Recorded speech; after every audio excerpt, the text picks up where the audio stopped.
Okay, so for this exercise, we really, we're using a lot of the same parts we used before, the air supply, filter regulator, pressure gauge, lubricator, but we want this middle section now to be different. We're going to control this double acting cylinder using a 5-port, 1, 2, 3, 4, 5, two-way pneumatic impulse valve. And so impulse meaning the left and the right side just need a quick impulse to shift the DCV to one side or the other. So currently in this picture, you can see that it's set on the right box. But if I send a signal or air pressure to the impulse input on the left here, it'll slide the DCV, the 5-2-way valve, to the right, and it will use this box on the left.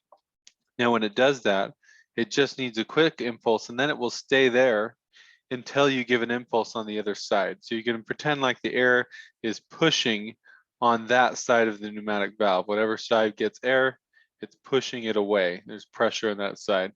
So let's build it. So let's look here for, it's a 5-2 valve. 5-2. Remember to click in the section you want to look through.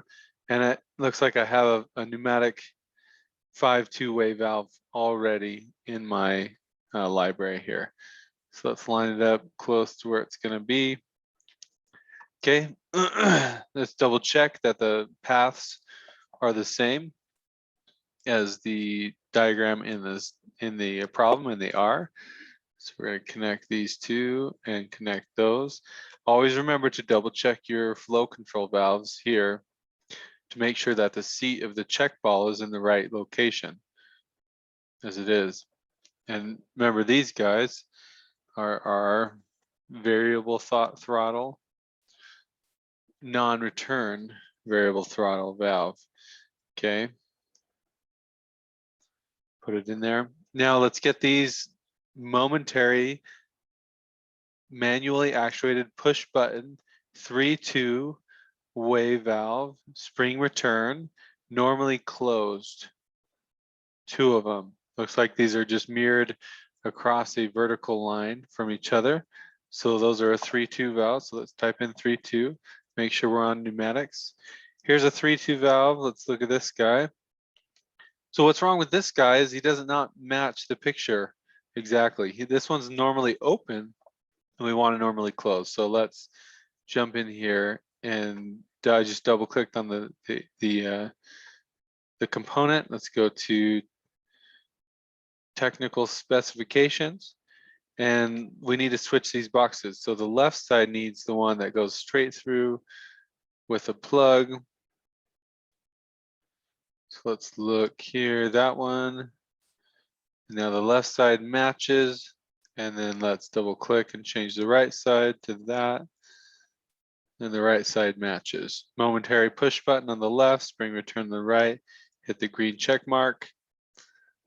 Okay, and then we close out of that window. Now I'm just going to hold control down and then left click and drag.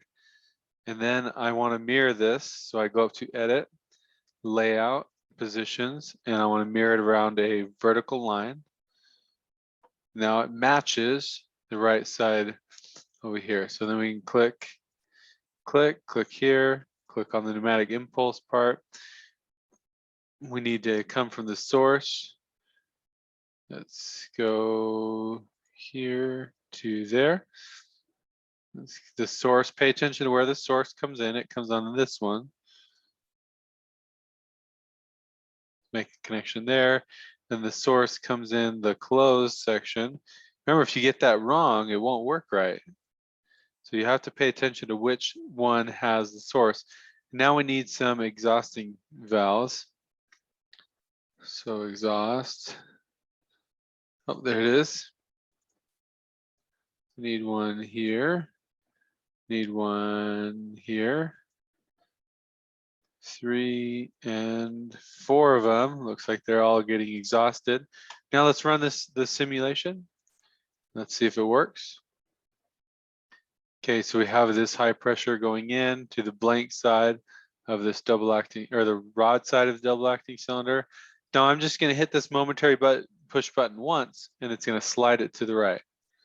Slides it to the right, and I don't have to push anything else. It'll stay move to the right until it receives a signal on the right side here. I push this one, it'll go back. Now, as you notice, if I push it again, nothing happens.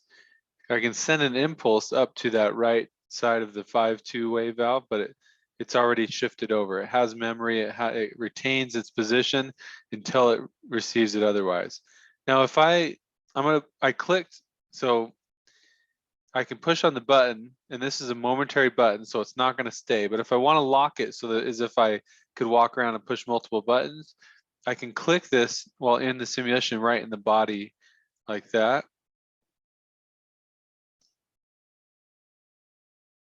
There we go. So I'm checking, see how I click which box I want to be using. And then that shifted it to the right. But if I click here, it won't shift it back to the left because both sides have air pressure. Okay. And so you have to make sure and double check on these impulse valves that you're not sending two signals at once, or else it won't react. Okay. But if I release this one, it'll shift over.